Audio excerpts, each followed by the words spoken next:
Okay, hey, welcome everybody. It is 7 o'clock Wednesday night. Sci-fi distilled. Here we are. Hello. Hello, Mary Beth. Tonight we're doing a little different kind of fantasy. Not certainly not sci-fi. We're going to do Dragonheart from 1996. This was actually co-written by our friend Patrick Reed Johnson, and Yes. so that's kind of cool. Yes. And actually, I hadn't seen this film probably since 1996. Yeah, I don't think But I it had was either. actually it was actually pretty good. Pretty good. Yeah. So hello Yeah. all. Hey David, Sue, Bill, Martin. Thanks for joining us, Hey guys. guys. Yeah, so but before we get into that, I know we got a bunch of news. Hi, Jeff. Yeah, we got news. Let's see what's in the news tonight. Last week, I reported that Deadpool 3 had started filming, and I was wondering how that was working with the writer's strike going on. Like, literally, the very next day, I got my answer with reports coming out that, for one thing, Ryan Reynolds is not allowed to improvise on that set. So the deal with people who are filming now during the writer's strike is that anything they film must stick to exactly what is on the page, what is written on the page before the writer's strike started. Absolutely no changes can be made, even if they realize it's wrong, which happens sometimes. So That's comedic going to actors be a like problem. I Ryan. think that's a problem in that particular movie because Ryan Well, Reynolds is like kind of like he's kind of like Robin Williams. It's like you kind of let him go. yes, but I think he has an out. I think, yeah, I get it that could put a damper on his creative process, but with the mask on, who knows what he's really saying? He could still ADR a whole bunch of That's lines. true. He could, in post, he could still ADR a bunch of stuff, and we probably won't know what he's saying. We can't really see the mouth move that much. So I don't know. Yeah, It might still work for him. it's gonna this whole writer strike and just to be clear, I'm totally in support of the writers. So am I. I think they really did get a crappy deal and they need to be fairly treated. But I hope they resolve this soon because it's going to delay everything, like Yes. everything. So if you thought something was going to come out next spring, Nope. forget it. Forget it. Yep. Everything's going to be pushed back months and months and months. So it's really going to hurt all the fans of a lot of shows. I think in the end, but hopefully they'll be able to get this worked out. You know, Yeah, I completely agree because they're worth their due. They need to get yeah, paid. we stand with the writers. So Yeah, exactly. We do stand with the writers. Moving on, one of the very best Star Trek movies ever made is set to leave Netflix today. Netflix is foolishly ending its run of Galaxy Quest Wednesday, May 31st. That's today, kids.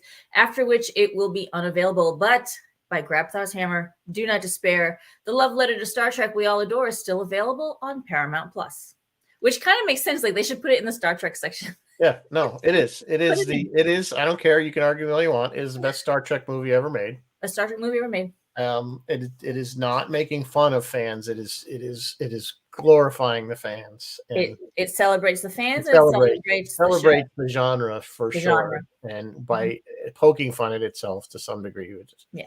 but we all love it. We've So already done it on the show. Half of me is like, let's do it again. I know you want to do it again. You can keep doing it. Galaxy It's was just so such good. a good movie. Yeah, Um, it would have been nice if because they had talked about doing a sequel and then a yes, TV and then show, but Alan Rickman because passed. Alan died, they all Yeah. agree that it died with him. So Yeah, unfortunately, unfortunate. Moving on. Spoiler. This is a spoiler for the upcoming Flash movie. If you don't want to know this, then la la la la la. probably wouldn't go see the Flash movie anyway. So. I'm about to spoil a cameo. Do you remember in the late 90s? I think it was the late 90s, maybe the early 2000s. I don't remember when it was leaked some shots of Nick Cage in a Superman costume, supposedly for a movie directed by Tim Burton. Does anybody remember that? I Yeah, I don't know if it remember was that. pictures Yeah. or footage, but whatever. I think it was Well, later than the 90s. I want to say it was early 2000s, but maybe it was early 2000s. I don't know. don't It's all remember. blurring. It's all blurring together. It does all blur together. I do remember it was a Tim Burton movie, and I remember being like, I don't know about this. But anyway, Nick Cage has officially been cast as Superman He will don the red cape for a cameo in the upcoming Flash. This is directed by Andy Muschietti, and this will release in cinemas, we hope, we think, 16 June 2023. So that's actually coming up here. That's only a couple weeks, yeah. In the next installment of the Transformers franchise, which I gotta. We need another installment of the French Transformers. The next installment, reason Michael Bay to blow shit up. Yeah, exactly. Pretty much. It's Rise of the Beast. It comes out in theaters June 8th, so like in a week. But after Rise of the Beast, rumors of a Transformers G.I. Joe crossover, because they're gonna hit every single 80s cartoon that I was just aging out of. Yeah, I was pretty much, I was too old for all that stuff. Yeah. Like if we had live action Smurfs. Because I never played with Transformers, I was too old. My G.I. Joe was like a foot tall. Yeah, exactly. My Saturday morning cartoons were Scooby-Doo, but no Scrappy. No and Scrappy. Super Friends. Yeah. And probably Captain Caveman or Joseph. Yeah, well, all those Saturday morning stuff, the we might need to just have a Saturday morning night and just talk about all. Yeah, I mean, we talked about doing that with like Land of the Lost, and there's a whole pile of those live action ones that came out right. I think they're all Sid and Marty Krofft.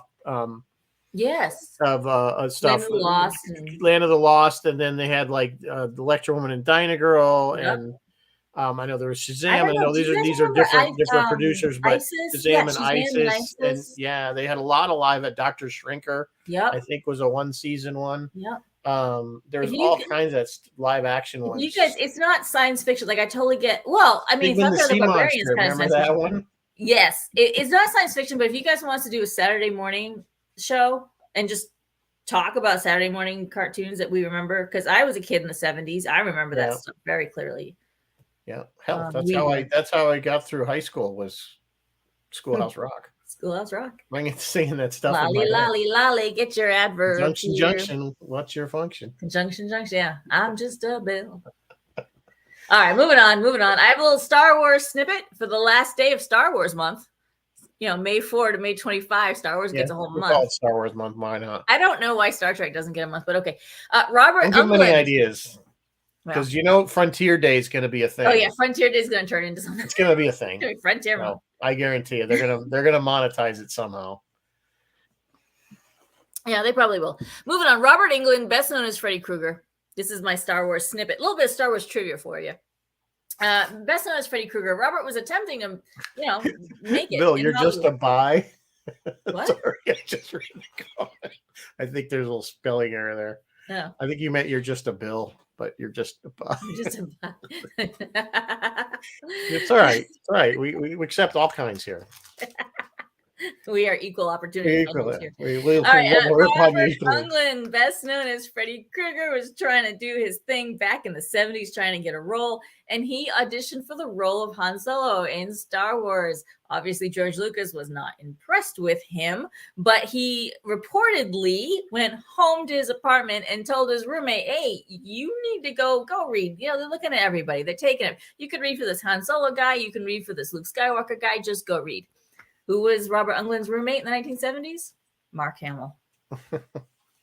Okay, I have Dragon news. Well, that's why Mark Hamill was only on the pilot for 8 is Enough. Was he really? Yeah, he was the original oldest brother, and then he got Star Wars, and so he didn't do the show. And so he had, oh my God, that's awesome. He brought somebody else in to be the oldest. I don't remember the character's name, but yeah, he was on the pilot.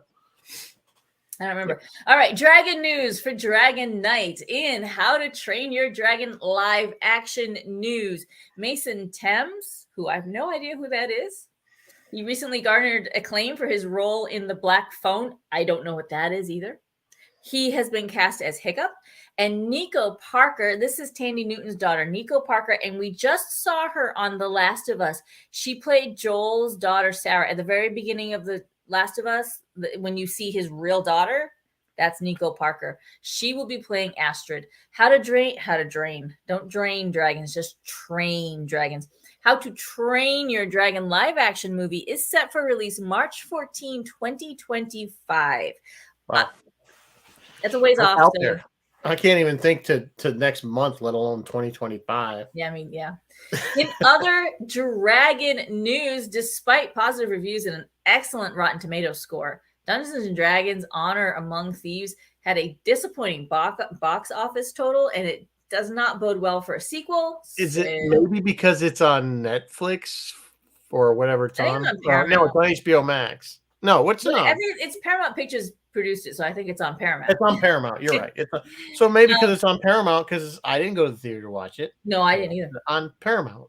Yeah, the movie it failed to gain any traction in theaters, but it still has like a 91% fresh on Rotten Tomatoes, which is Yeah, really it's impressive if you on Rotten haven't Tomatoes. seen it, it's worth watching. It's Whether you're cute. into Dungeons, if you're into Dungeons and Dragons, you'll see some nice nods to the game. Yeah. Obviously, Chris Pine, it's good. It's got a good cast. It's just a fun movie. It's not that intense at all. It's just fun. No, It's it's a fun light. movie. It's fluff. Yeah.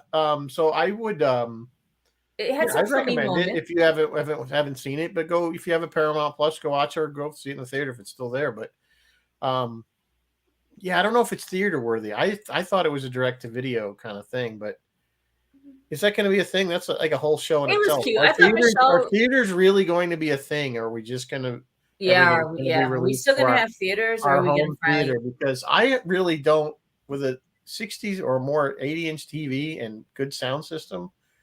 Why the hell am I going to go to the Sticky Six I and watch a movie completely agree. Yeah, I completely and agree. overpay for popcorn and sit with people that smell or move around or Yeah, talk and all the other and like things at that home, you can pause it if you need to go to the yeah, you can bathroom, pause get a it snack. exactly, especially if you got like if you're watching Endgame and you got to take a leak, you don't have to miss anything. So I So don't know, that's guys. that's It's like a definitely whole look show good. we could do. The theater dead. Exactly. And then our last piece of Dragon news tonight, Rizzo. Do you want to give us some new Yeah, Dragonheart news? ironically, Patrick Reed Johnson actually posted the article, but they're in talks with Liam Neeson to do a Dragonheart reboot. This would Yeah. not be another sequel. Well, there's like 3 sequels to this film, but this would be. And again, they did want Liam Neeson initially, or at least Patrick Yes. did. They wanted him to play Draco originally. Of course, we ended up with Sean Connery, but at the time, they believe it or not, they didn't think Liam Neeson could play an action star. Although I don't know how that equates to this film, but that's the reasoning they gave. Done Of that. course, I then have a like a year certain set of later, he skills did movie by Taken. then. Yeah, he did. Was it Taken or something that like a year later? That, of course, then he'd be Qui-Gon Qui-Gon. a few years after Qui-Gon, a few years after that. So we all know that Liam can clearly play an action hero. Yeah, absolutely he can. So he would have been, but his voice, he has a great voice. Yes, So he yes. would have. I think had it been, and I'm not saying. I think Connery. I think they probably stuck Connery in there too for a little name recognition, because a lot of people signed on board real quick for this movie. They all loved the idea. Yes.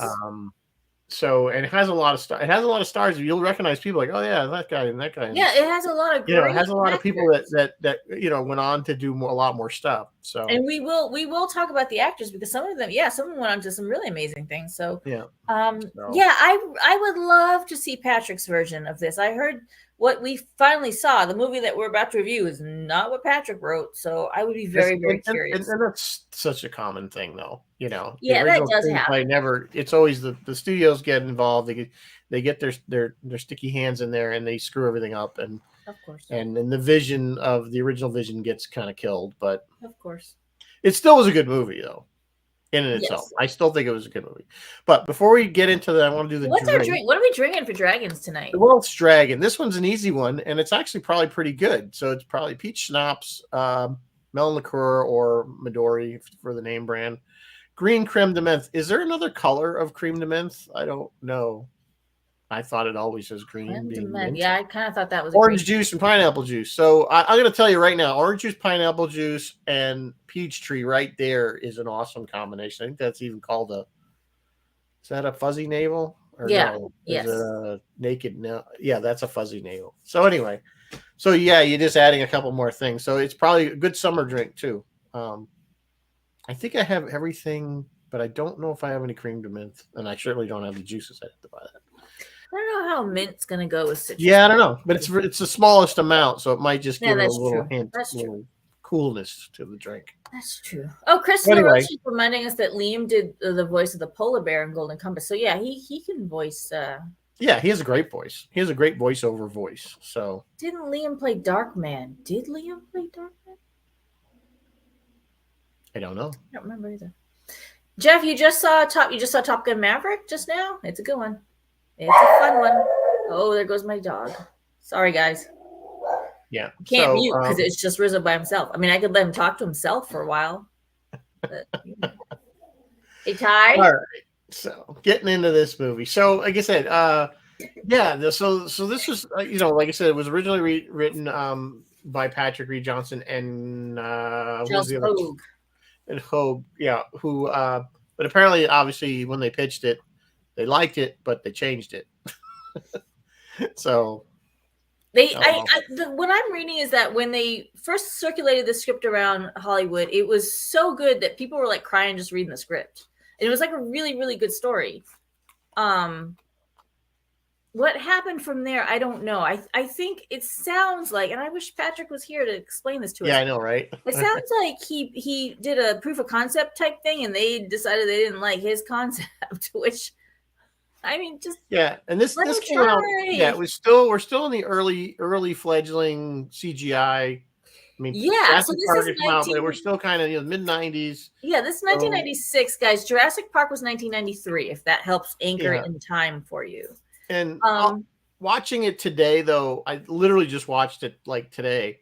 The effects were good. They're clearly not. I mean, we always say, does it hold up? Yeah, it kind of does, but I don't know if it's clearly CGI. You know what I'm saying? It's done well, but it's done well. The dragon himself looks 27 years ago. Yeah, it is 27 years ago, which I can't believe it. The dragon himself looks pretty good.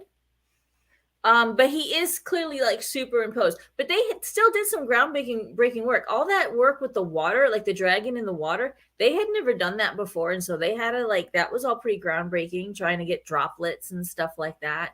And a lot of they did that a lot because there's the first time we deal with the dragon that we actually see him is at the waterfall. He's in the waterfall, right? Yeah. So they did good with the water. But it's John and Sue. No, it's Dragonheart, not Dragon Slayer. Different movie. I said hello, Dragon Slayers when we first came on. It's Dragonheart is what we're talking about. We're doing Dragonheart, 1996. They did great with the water, but then there's other shots of the dragon walking through grass, and they did nothing with the grass. Like the grass should be kind of moving around, around his feet and stuff. So I don't know. They worked hard. They worked really hard. They broke new ground. And while to our 2023 eyes, maybe it doesn't look that awesome. Budget was for this? Yes, I do. It's like 56. Hang on, and I will tell you exactly what it was. I was curious because I don't think it did. I don't think it did commercially really well, but it did well enough. It did well enough to make sequels. Many sequels and games and toys. There were toys. The budget was $57 million, and the box office was $115 million. So that's it. Tripled. It was on the positive side. I think initially, I think they were going to do this as a direct to video, that it was not going to be a theatrical release. It was just going to be a direct. But I think it ended up being but all the subsequent, from what I understand, and somebody could correct me if I'm wrong, the subsequent sequels were all direct to videos. Were any of them in the theater? I think the original. Maybe they were all direct. Dragonheart was, but I don't think the. Or maybe they were like made for TV movies. I'm not sure, but they were direct. They were VHS. They remember everything was Blockbuster Video back then. So went right straight to, which was a thing, and it wasn't necessarily mean that it was. Usually they would do that if they felt that it was not worth the expense of putting it in theaters. That it's easier just to make videotapes and people rent it. Yeah. So. It's kind of like it's the older version of streaming. Goes straight to streaming. Straight to video, So it's never. That's what I'm saying. I'm wondering if we're at a point where theaters are really going to become kind of a novelty. You're only going to go to the IMAX stuff. Yeah, that's really interesting concept. The Somebody regular theater where it's just a square screen, rectangle screen I was rather, just and watching someone in an interview who's coming out with a new movie. Oh, it was actually Mark Hamill because I was watching Mark Hamill stuff. He's coming out with a new movie. It's called The Machine, and it's a comedy. And he was like, "Go see it in a theater because it's a comedy, and it needs to be that group experience of everybody laughing together." So I guess some people are still rooting for the theater experience. I think maybe happy the in my younger living room. generation. Maybe I'm just getting too old. I don't want Yeah, to. I'm maybe getting I'm just getting cranky too and old. old. I don't want to be. I just have no desire to go. It's like it's Although, unless it's admittedly, something like you say, unless it's something epic where I want to see it like in an IMAX theater. like Star Wars, I've been to the movies recently to see Star Right. Wars movies, Right. I've seen but not since. all I think all three of them and Rogue One. Yeah, The Rogue One. most current ones I saw all those in Han IMAX. Solo movie, yeah. Not But Han admittedly, Solo. guys, That one I actually didn't see that in the theater. my AMC near me is the kind with the big, comfy, Yeah. reclining. You We can don't have that. literally I have to lay go all the way to flat Hook. and Yeah. watch the movie.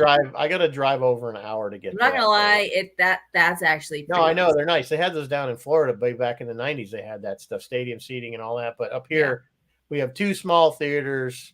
And it's interesting because I used to call the Sticky Six because it was. well, it's still bad, but yeah. It's well, it was one of these theaters where it was it was a two or something, or and they split it at one point to make to so it went from we like had a that. two So to then a you have the four. really narrow But one. they did such a lame job. They literally just built a wall down the center aisle so the chairs were still at a funny angle to the screen. Like they didn't even bother to move.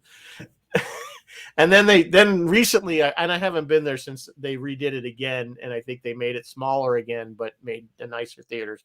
And then there's a place in Hanover by the college, which is a nicer theater, but it's still a very standard theater. Yeah, standard theater. Nothing's particularly large screen or anything like that. So I'd love to invite y'all to come watch a movie with me. Once you've experienced these reclining seats, oh yeah, you don't want to go back to a regular and the stadium seating. So that really. So that there's if you haven't been to a theater with stadium seating, you won't want to go back because at least if you get even if somebody's tall sitting in front of you because it's so steep. Yeah, it's such a it's awesome. So they are interestingly though, those recliners are wide, and so there's less people in the theater. Like if there's fewer seats because the chairs are so big. I'm really curious to know how that affects sales. Like, does the theater just make less money because there's fewer seats, or do they just pack them in more showings? I don't know. It's curious. They make any theater owner will tell you they don't make any money on the ticket sales. Most of that, like 50 cents of it goes to the theater. The rest of it all goes to the filmmakers, basically the cost of the film. Really? They make all their money on concessions. That's why popcorn's like $15. Oh, there's another place. That's not a recent thing. That's cool. I remember my sister worked for Showcase Cinemas way back in the 80s, and it was the same thing. She's like, yeah, they don't make any money on. There's a place around here that's a dine-in. Oh, it's in Nashua, Chuck E. Cinema.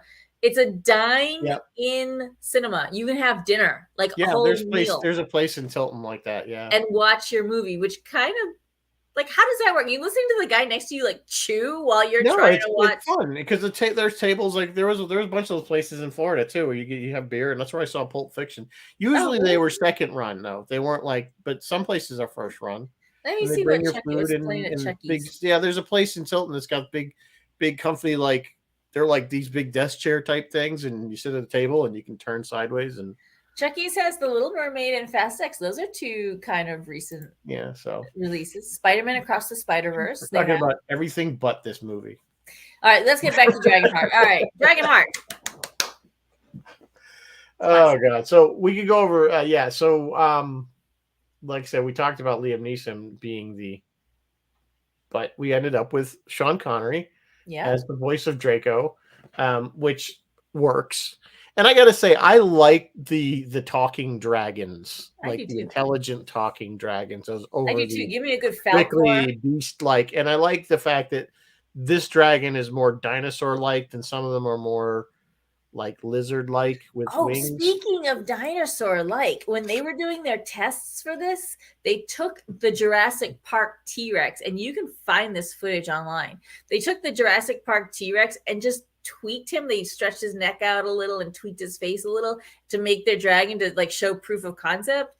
but it was still very recognizably the Jurassic Park T-Rex. T-Rex. It was so weird. So yes, this particular dragon is very dinosaur-esque, dinosaur looking. Yeah, but I mean, it's still kind of what I don't want to say a traditional like dragon sort of. Yeah, I mean, there's only I mean, they're all kind of running. if you look at like, well, look what they did in The Hobbit. It's very similar type of dragon. Yeah. Smog was kind of very similar. Smog was looking that way. Recently, all the dragons look very Game of Thrones. There's like a lot of pointy. What was I just watching? Oh, I watched Shazam, and she's riding a dragon in Shazam: Fury of the Gods. I watched that.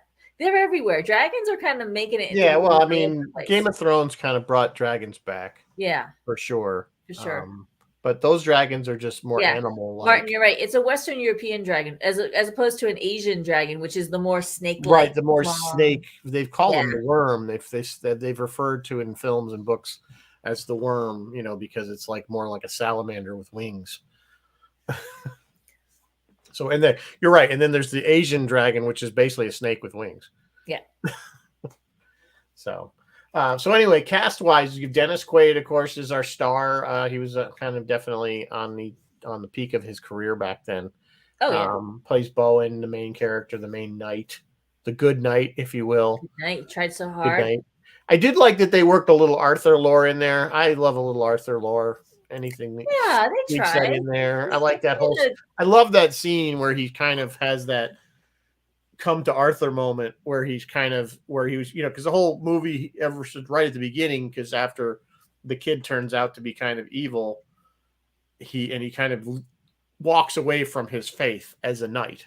The movie, yeah, he does. And he's because he's been following the old code that the old code. He's mentioning the old. They don't hurt anybody; they help people, and yeah. So then he's kind of disenchanted, so to speak, after the dragon gives half of his heart to this prince. Well, then becomes king, and then he turns out evil.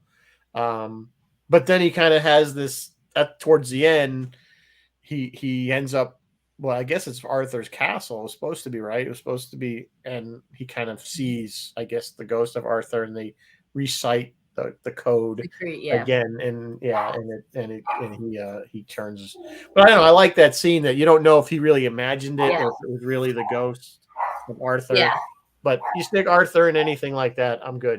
Yeah, it's the whole movie had a little bit of a my dogs again. The whole movie had a little bit of a Robin Hood, Prince of Thieves. Remember when Kevin Costner did that? Because Dennis Quaid, like he was like not fully committed to the English accent. None of them really were, but I don't know. But it still had that very English Arthurian kind of feel to it. So. No, only what was it? David Thewlis, I guess, because he is British. Yeah, he's the only one. So we see David Thewlis in this as the king, as the kid grown up. Hang on. Ty and Telly. That's all right. It's not that. It drives me crazy when they do that. And we see Jason Isaacs, and the two of them are acting their little hearts out, like doing the things that they would become best known for. And you can see streaks of greatness in David as one of his first roles out, and it's I feel like almost I hate to say, and he's got one of those voices that you peg whenever you hear it. Oh yeah, you know who it is. Voice. Like he's in an animated series called Big Mouth on Netflix, which is not for the faint of heart if you're sensitive to certain situations, but it's an adult. It's an adult. It's adult. Yeah, it's adult themed. Animated, but it's for adults. It's adult. Yeah, it's funny though. But of course he was, as we know, he was in Harry Potter as the as Professor. He was the werewolf guy. Werewolf Lupin. Lupin, right? Yeah. So and then you got Jason Isaacs, which Jason Isaacs, who went on. Jason Isaacs is one of those guys. Like once you really know who he is, you see him like everywhere. Of course, again, Harry Potter. He was Malfoy's dad, but that was only one. I mean, he's been in tons of stuff. He's everywhere. And of course, discovered he was Lorca for season 1. So, and I met him at Star Trek 28. Was it 28? Yeah, when we were in Vegas. I met him, and he was hysterical because he was on stage, and people were like, "We're going to see Lorca again. We can see Lorca again," and he's like, "I fell Yeah, through a I was thing and got stabbed to the heart, disintegrated, and I'm and I fell stabbed, through and the then I mycelium network. I'm not Like, he said that to me as I think he's signing my autograph. I'm like, oh, I so enjoyed the character. I would love to see more of it. And he's like signing. I fell through the because mycelium. he's so sick Like, and tired of okay, people you signed asking. an NDA. What do you want me to say? I don't. God. But the question, of course, the Star Trek fan goes, yeah, but there's the good Lorca. That was the mirror image. Guys, have you never done science fiction before? Don't you know how this works? No one's ever truly dead. I know, right? You'd think Everyone after can doing come Harry back. Potter and all those other movies that. But anyway, yeah, he's a great actor. Like, and he was funny because during his talk, just sidebar on Star Trek, at any of those conventions, they try to keep things very family friendly. Yes. And he was just the Brits, for some reason, don't seem to have a problem f-bombing left Nope, and right. they don't. And he kept doing it, and they kept telling him, like they're like, stop. And I remember the funniest thing, again, still sidebarring, Frakes, and we had that the same week, Frakes and Deanna Troy there, Marina were on and together, and he goes, now before we start, you got to watch your language. He goes to her because apparently Marina. she's a wicked trash mouth. Marina will swear. Yeah, so because there's kids in the audience, there's a lot of kids, so it's not just all adults, but it was funny anyway. But we digress. Who else do we got? Rounding out our cast, we do have Pete Postlethwaite. Now, he has since passed, but he is one of these character actors. You know him as soon as you see him, and he's another one that's been in every single movie ever. Yeah, he's a very distinct phenomenal. Face. Very phenomenal. Distinct. I love him. I love seeing him pop up in shows. Also, interestingly, I don't know if any of you guys are watching Silo. It's on Apple TV. His son, whose first name I can't think of right off the top of my head, but the son plays in Silo. Yeah. And then also we have Dina Meyer. She's been in a ton of stuff. Better known for Starship Troopers, I think. Probably it's not the only thing she's been in by far, but yeah, she was in there as she played Dizzy in Starship Troopers. But she's been in a bunch of stuff. She was in Star Trek. I think she was in Star Trek Nemesis. Yes, she was. She was in Star Trek Nemesis as Donata. Commander or Admiral? Commander, I think. I do have All Roads if you guys want. She has well, go ahead. No, what are you doing? So go do the All Roads. Maybe we can do All Roads. Favorite Dragon movies, All Roads. So yes, we mentioned Jason Isaacs played Lorca. David Thewlis and Jason Isaacs, of course, both did Harry Potter. Sean Connery was not in Star Trek, but was almost in Star Trek and was the inspiration for Shakari. He was supposed to be Cybok and then didn't. And the name Shakari is supposedly Sean Connery. Ben Thompson, he played Brock. He was just that big brute that... Right. He always plays kind of that character. He kind of always plays a big brute. Yeah, he's Enterprise. he did a bunch. He did Adam Valder in Enterprise in three episodes. He played, I don't know what, in Deep Space Nine. I can't even read Probably this. some random alien number, Some alien in Deep Space Nine. And Officer Clag on Next Gen, which I think is the one where the brother comes as the exchange officer. They do the exchange with the Klingons. I think it's that one. He's one of those guys, apparently, and I've seen interviews with him where, he always plays kind of this rough, very scary kind of character because he's got that look. But apparently he is like the nicest guy, family man, all about his kids, just the complete opposite of every character he plays on TV. Yep. But he does have that. He's a very kind of frightening man. Yeah, you know who else is like that?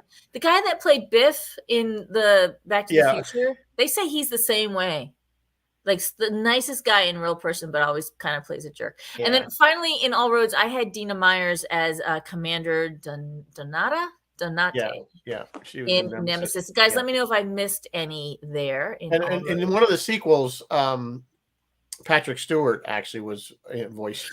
Yes. And in one of the sequels, Patrick Stewart played the dragon. Yes, that is true. Absolutely. And you could totally see that working. Yeah, he's great. His voice, he's got that nice. Yeah, he has one of the great, voice. Very, of course, he's Shakespearean trained and all that. And we didn't really, David Thewlis, as you know, we kind of said he's been in a ton of stuff, but most probably well known for Harry Potter as the professor. Yeah, a ton of stuff in Britain, as was Julie Christie as Queen Aslan. She is better known in Britain, although I think we had her over here for a few things. So interestingly enough, John Gielgud was the voice of Arthur, but he was not credited. Yes. So that's kind of And interesting. I didn't realize that until I just I'm read just it. trying to place John Gielgud. What else did he do? Ah, God, he's what Is he was it? He another? was a famous he's a famous actor. He's done tons of stuff. Let me just Again, very pull up his IMDb really quick. yeah, he's done. If you got to go back to the older stuff, but he's very well known in British and Oh yes, Quest for Camelot. yeah, he does a lot of Dragonheart, Shakespearean type Portrait of stuff. Gulliver's Yeah, Travels, First Night as Oswald, yeah. Inspector So Morse. Yeah, wow, God and Time he's doing Bandits. stuff. Frankenstein. Yeah, he was the supreme being in So, Caligula. He was in Caligula. Caligula. Caligula. So what? I mean, I can't say it. The Caligula. one with Roddy McDowell's son. Oh, that one. What do we think about this movie? See, I think this is why I keep saying I am so curious to know what the Well, I'd like to see or at least read Patrick's original. Yeah, because right now what I see is it's like they were trying to shoot for a modern fairy tale, but they maybe fell a little bit short. Like the components are sort of there. It's a lovely story. It's heartwarming. It's family friendly. What do you think? Yeah, I mean, the message I think that they were trying to send was I don't know, is it just, it's always men does, power corrupts kind of thing, and Yeah, well, it seemed like that kid was absolutely. already corrupt. He seemed like when you first meet him, you think, okay, because he's like, yes, I'm going to follow the code and everything. And then as soon as his father gets killed, oh yeah, he goes over to the body. Does he? I'm in charge now. I'm king. Because he was even like, he was even kind of like die. Like when his father does get killed and his father's still kind of alive, and he's like, yeah, die because it's my turn. And then you know that things are not. He's not quite as nice as you think he is. But even when Dennis Quaid was training him, his focus, he wasn't focused. You know what I mean? He was distracted, and he was like, you know what I mean? You could tell he was already off somewhere else. Yeah. So again, that was what I kind of got. It was that old message that the power corrupts. Oh, yes, God and Time Bandits. Yes, Julie Christie was in Shampoo. That's true. Yeah, but did it really? Is it going to be a family modern fairy tale? Like one of our modern adult fairy tales is to me, a modern fairy tale would take place in modern times. Well, I mean, but with an adult fairy tale. Like one of our favorite newer fairy tales is Princess Bride. I don't feel like this is anywhere near the level of Princess Bride. I wouldn't really. Again, well, we disagree on Princess Bride on a lot of things, but I don't see that as a fairy tale. Really, is it? I mean, it's just comedy. It's got it's like Men in Tights. It's got a swashbuckling pirate.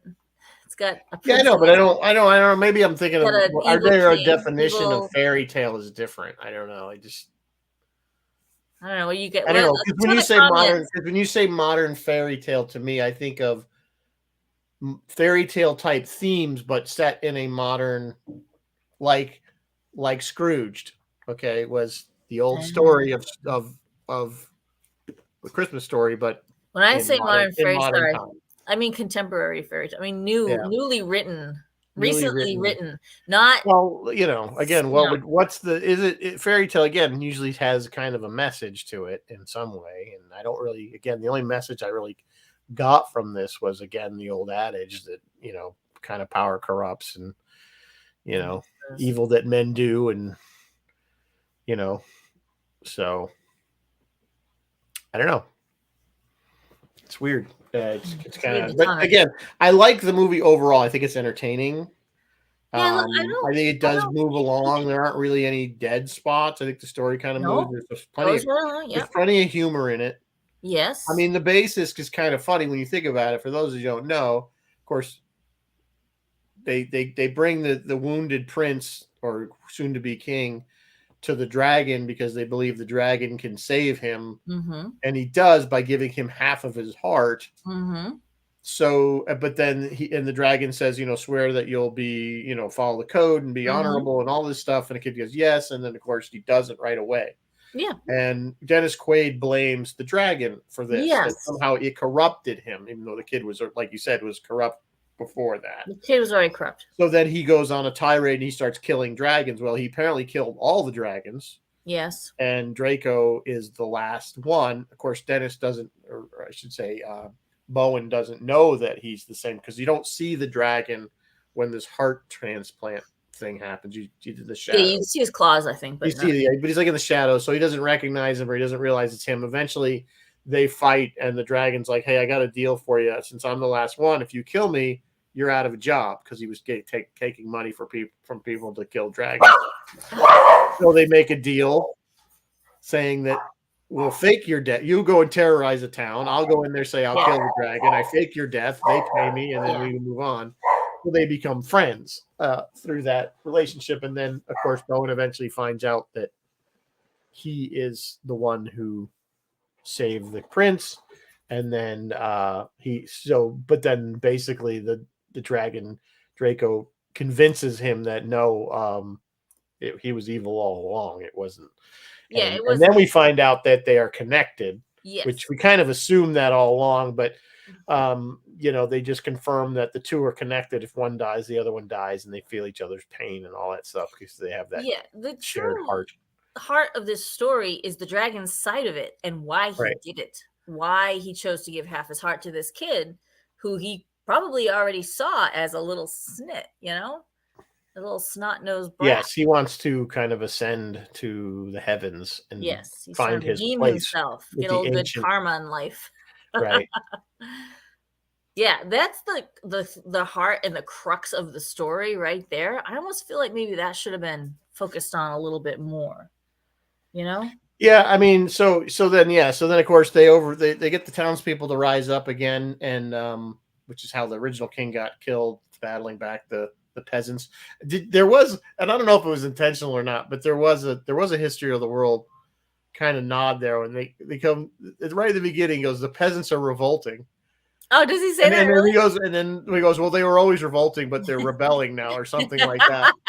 But the original line from History of the World, this is during the French Revolution, when he goes, sorry, the peasants are revolting, and the king goes, damn right, they stink on ice. So I caught that right away because I'm a huge Mel Brooks fan, but I think that was stuck in there. In fact, that would be something I would ask Patrick. Was that on purpose? Was that on purpose? Is that his line? Was that your line? Did they keep that one in there? Sorry. I wish he could give us all the juicy background details of just what was going down. So ultimately, they realized that the dragon has to die to kill the king. So yes. Evil king. So finally, that does happen, and all is well. But of course, he then ascends to the heavens and becomes another star in the constellation of Draco, which is what he was named after. So so happy ending. And I was waiting for them to say that Bowen would become king. They made him king or something, but they never really fleshed that part out. I guess it really wasn't important. Also, the mother's technically still alive too, right? Yeah, the mother was still alive, and she tried to kill. She tried to kill the son by killing the dragon. Because she knew that her son was. Yeah, she knew the son. Yeah, this is like, I feel like this. She even said to him, "She's like, I wish I'd never saved." I feel like there's a lot of backstory we're missing. Like, how did she know the dragon would share its heart? And if she was already mad at the kid, why'd she save the kid? What was her relationship with the father? Like, was the father probably you remember he was still a teenager, so she was probably just at that time just saving her son. Thought he could be redeemed, and he, that he was just being maybe a little teenager, just being that kind of thing. You just assume that the mother didn't realize how bad her son really was until after. And I don't think she assumed that the heart would be. That's how she just knew the dragon had the power to save him. Yes. I don't think anybody knew how the dragon was going to do it. Yeah. But she clearly knew that dragons had this capability. I just feel like there's lore, some backstory, some universe building that we could have. Yeah. I mean, maybe that all happens really necessary to the story. You just need to know that. Well, they kind of did. They did a little bit, actually, backstory a little bit, because they said, back because there's a conversation between Draco and Bowen where he's telling him, like, that when man first came on the scene, so to speak, dragons were already ancient, and we were Yeah. kind of We were tasked there to first. watch over man Yeah. and make sure that they develop and whatever, and they're and everything. And then at some point there was at some point a relationship between man and dragon that was symbiotic in a way, if you want to call it that, where they got along, and then something happened and they started killing them off for some reason. But clearly Bowen and the mother there, the queen, still saw the reverence and of the dragons and honored Yes. the dragons. Yeah. So that was part of that old code that he kept referring to, the old ways, the old code of the knights that went away. So, and then of course, like I said, he turned on that when he felt that dragon lied to him, Yeah. which he So didn't. But speaking of dragon lore, there's about 1,000,000 movies and TV shows that have dragons, but less that are strictly about dragons. 1, 2, 3, 4, 5, 6, 7. Top 7 movies about dragons. This is, I think, either Den of Geek or one of those. Do you guys agree with this list? Number 7, Aragon. Do you guys remember that one? yep, It was that was kind of, that was basically a dragon slayer type yeah, movie. Dragon Slayer. Number 6, Pete's Dragon. I think that one might have been animated. Yes. Yeah. Number 5, Dragon Slayer. Yeah. That one's good. Number 4, Reign of Fire. That was a really good one. It was like a play of dragons. We It was talked about doing that one movie. Matthew McConaughey or Woody Harrelson. And if you don't know what basically that takes place in modern times, that dragons were asleep under the ground for many millennia, and we woke them up, or something woke them up, come out and they all come out, and like by the hundreds, and basically lay waste to basically it becomes it's like a post-apocalyptic because the cities are all movie, but it's the dragons that caused the apocalypse. It wasn't. So the dragons are basically, it's kind of a good movie if you've never seen it. Number 3, so this is The Hobbit, which is not specific, but The Desolation of Smaug, that specific part of The Hobbit. Yeah, and again, that's only Hollywood could make a book into three movies. That was Benadryl Cucumber Bund, I think, as the Smaug. He has a fabulous voice. Talk about, Patrick. Yeah, I think you're right, and it was done well, but that didn't need to be a 3-part movie. Maybe probably did. 3-part series. Number 2, this movie, Dragonheart. That's pretty good. And number 1, a beloved movie of mine, How to Train Your Dragon. Do you agree with this list, guys? Yeah, I mean, they're all dragon movies. But in that ordering, they're all dragon. Is How to Train Your Better like objectively better than? To me, it's not Fire. I mean, no, it's different. It's not in this. They're very, very, very different. I mean, one's a comedic children's movie, and the other one is obviously a more serious adult film. And I don't mean adult film in that aspect, you know what I mean? But Martin, Shrek, not movies with dragons, of which there are 1,000,000. Well, there is a dragon in Shrek. Yes, there's a dragon in Neverending Story. He's a very famous. Falcor the Luck Dragon is a very famous. Mushu in Mulan is a famous dragon. There's 1,000,000 dragons out there, guys. Dragons that talk. Top dragons that talk. This one, Draco. Actually, let's go. I like the talking dragons. I like talking dragons. I like a talking dragon. Haku, who's in Spirited Away. I don't know if he really counts as a dragon. Mushu from Mulan, that dragon talks. Saphira from Aragon, that dragon talks. Elliot from Pete's Dragon. It's basically the same list that we just saw. Smaug from Smaug, Draco from Dragonheart, and Falcor the Luck Dragon. These are some of the dragons that talk. Although the ones that don't talk still make their wishes known pretty well. The dragons in How to Train Your Dragons are pretty, what's the word, emotive. Even, you know what? Even in Game of Thrones, there were a couple comedic moments with the dragons. Like, do you remember the dragon looking at Jon Snow? That was funny, and it was emotive, and it was cute. Yeah. There's Harry Potter dragons. There's Lord of the Ring dragons. Shang-Chi. Yeah, but the dragons are secondary to the story. They're not incidental. They're not the primary character. Yeah. And I think that's the primary what's ones, differentiating a lot of these films from which that list is, as opposed to films that just have a dragon in it. Yeah, Sue, I can't put Neverending Story on that list because Neverending Story is not about a dragon. It's not about Falkor. It's about Bastion. Right. And his adventures. Falkor just happens to show up. So we did mention Dragon Slayer. That is on the top list. Yes.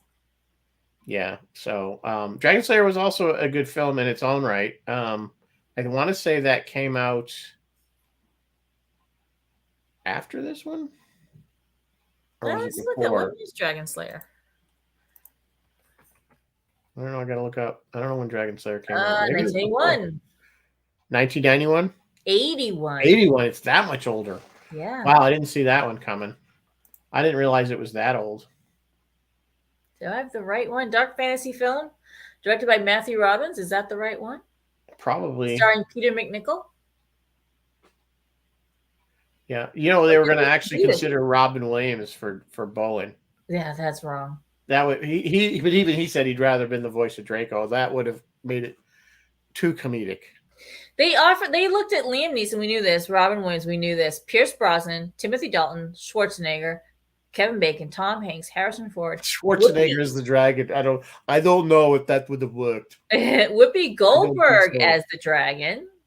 Yeah. This thing got shopped around. No, I think Neeson, I think obviously Connery, I think Patrick Stewart, any of those classical trained kind of British, that's the voice you need, deep kind of resonating. I don't see it as anything other than that from a dragon.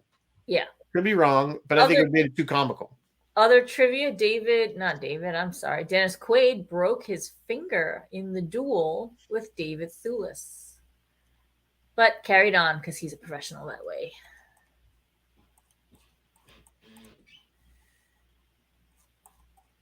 Ironically, that Jason Isaacs' character was Draco Malfoy. Yeah, isn't that funny? I love some dragon movies. Up some weird stuff that comes up. But anyway. Speaking of dragons, speaking of Dungeons and Dragons, do you know how many Dungeons and Dragon movies there's been? Like 5 or 6 already. Like, where was I? They weren't really memorable, any of them. No, none of them were memorable. I can't even think of any of them other than the most current one. Oh no, there's been a gazillion of them. There's. Hang on. I mean, I'm saying I've probably seen them, but well, we also had the video game. Was it Dragon Lair or something? That video game that came out in the 80s. That was directly from the board game. So yeah, Dungeons and Dragons has had a huge impact on culture. Yeah, and for sure, and yet they cannot for the love of them make a good movie. Well, I think the current one's pretty good. I think the current one is the best of the bunch. The film series, where we start, number 1, Dungeons and Dragons back in 2000. Dungeons and Dragons, Wrath of the Dragon God, 2005. Dungeons and Dragons, Book of Vile Darkness, 2012. These must have been all straight to like video/stream. I don't remember any of these being in the theater. I don't remember any of these, period. I don't remember. Yeah, they must have been terrible. Has anybody seen any of these movies? Yeah, Jeff, we were just talking about Reign of Fire. Yeah, we just talked about Reign of Fire. We were just talking about how, you must have just nodded off there for a minute.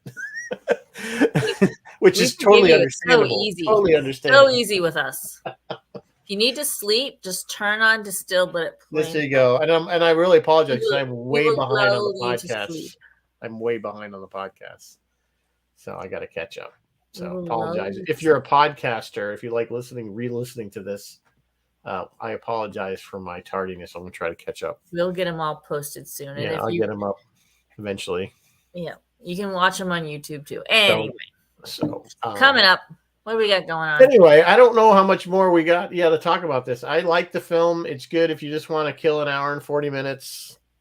If you hadn't seen it or you haven't seen it in a long time, like I said, it was almost like a new movie to me because I really didn't remember it that well from 27 years ago when I saw it the first time. But I remember liking it then. I liked it again now. It's charming. It's got its moments. It's very sweet. It's It's entertaining. family Like I said, friendly. it's not like you're gonna go, "Ooh, And this they is the best." tried Yeah, real hard, but no, you're not gonna. It's not like, ooh, this is the best movie I've ever seen. no. It's got a couple plot holes, and Yeah. Well, what movie doesn't have plot holes? So fair point. Fair point. anyway, what does Phil and Roy Phil got and going Roy. on? Let me see. I'm gonna do Roy. I'm gonna do Phil first because he's got a. Oh, tomorrow on Captain Phil's Planet on Thursday. He's going to talk with Paul Levinson. You and I will be talking with him also on Friday. But Paul Levinson has written a short story called The Robinson Calculator, and it's going into a new anthology called Robots Through the Ages. This covers both Golden Age classic robot stories and new stories. So they're going to talk about that. And then in the second hour, he is going to have Matt Cartwright and his band Crunkus doing a premiere. That's Thursday. But then Friday night, never mind Thursday, listen on Friday night, because it'll be Rizzo and I and some others, and we will be talking about that third season of Picard with Captain Phil on the Friday night. So if you want to stay up late and listen I to have us. to. I have to drink a lot of caffeine because Phil makes us do If you these have overnight. nothing better to do on a Friday night than listen to us ramble if you're on. pathetic as we are and have nothing better to do on a Friday night. Roy on Friday night. See, we're on like right after Roy wraps it up. Yeah. Maybe we overlap a little. But anyway, Roy on Friday night will be celebrating the third year that Ross has joined the show. I can't believe he's done 3 years of shows at Ross, but okay. And they will be celebrating it by doing a Clockwork Orange, which is a classic. So I may tune into that. That is a great movie. Yeah. That's a freaky. It's another Kubrick. Stanley Kubrick. Yeah, Stanley Kubrick doing his thing. Yeah. So disturbing film on many levels. On many levels. Yeah, it's a lot of psychological analysis you can do with that particular film. Yeah. So, and of course, as usual, I have no idea what we're going to do next guys, week. we don't know what we're doing for June. So if you have any suggestions, post do you want more dragon movies? Because you want more dragon, you want more fantasy, you want to do something else entirely. I don't know. It's always a struggle. It's a struggle coming up with stuff. You think there would be just throw a dartboard at a bunch of names and do that one. Well, I have a list to do stuff that we think we can talk about. I have a list a mile long. We just got to pick. Yeah, I just got to pick something. I just always worry that we don't have an hour, but you always seem to have tangents to. Oh, there's always a tangent. There's no harm in seeing where the conversation. Other than that, yeah, I don't have much else to talk about. So yeah, I guess we'll see you Friday, and hopefully you guys will listen in Friday because it should be a rather spirited conversation. It will be interesting. If it was anything like when we did Strange New Worlds about a year ago, it was about a year ago. Yes. That was a very interesting conversation as well. I believe the other guests are Paul Levinson and Colleen Brennan from she does Nerd News or Nerd Alert News or something like that. Nerd Alert News, yeah. Nerd Alert News, yeah. So I know she's going to be a fan. So, but you know what? Very positive. Star Trek. I'm sorry, Picard season 3, really easy to be a fan. It is. I still have niggles with it because that's me. But I didn't, I liked it overall. So it certainly was better than the other 2 seasons. We've had this show. We've done this show already, so we're not going to. We've already done our Picard show. We've already done our Picard show. So okay, but now we're taking our show on the road. World coming out in a couple of weeks. Basically, 2 weeks from tomorrow, something like that. Strange New World premieres the 15th. Yes, right? June 15th, 16th. Yeah, so we got to have a whole new season to pick apart. I can't wait. When's Lower Decks? I think it's episode number 7, but that's the Lower Decks crossover. I just want Lower Decks. That's all I want to see. That one. That's going to be. I've seen the pictures of Tawny and Jack Quaid there. Yeah, they look great in their uniforms, in their yeah Lower Deck uniforms. It's going to be good. I think it's going to be good. All right, guys, that's close enough to 8 o'clock for me. I will see you guys next week. As usual, live long and prosper. If you got any ideas for shows, always post them up because we always want to do what you want us to talk about. Good night, folks.